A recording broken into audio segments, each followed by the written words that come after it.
വാർത്തയിലേക്ക് 3 അമേരിക്കൻ സൈനികർ Jordan Syria അതിർത്തിയിൽ കൊല്ലപ്പെട്ടു. ആക്രമണത്തിൽ 24 പേർക്ക് പരിക്ക്. ഗസ യുദ്ധത്തിനിടെ മേഖലയിൽ ഇതാദ്യമായാണ് അമേരിക്കൻ സൈനികർ കൊല്ലപ്പെടുന്നത്.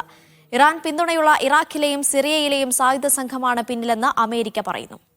വിവരങ്ങൾ MCA നാസർ നൽകും. നാസർ, ഈ ഗസ യുദ്ധം ആരംഭിച്ചതിന് ശേഷം ആദ്യമായാണ് ഈ മേഖലയിൽ ഒരു അമേരിക്കൻ സൈനികർ കൊല്ലപ്പെടുന്നത്. എന്താണ് സംഭവിച്ചത്? അമേരിക്ക എന്നാണ് വിഷയത്തിൽ പ്രതികരിക്കുന്നത്?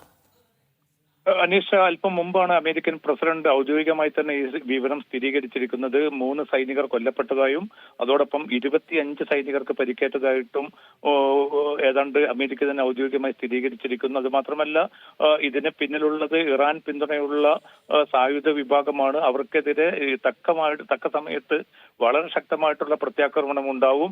അതുകൊണ്ട് അമേരിക്ക ഇതിൽ പ്രതികരിക്കില്ല എന്ന് ആരും കരുതേണ്ടതില്ല.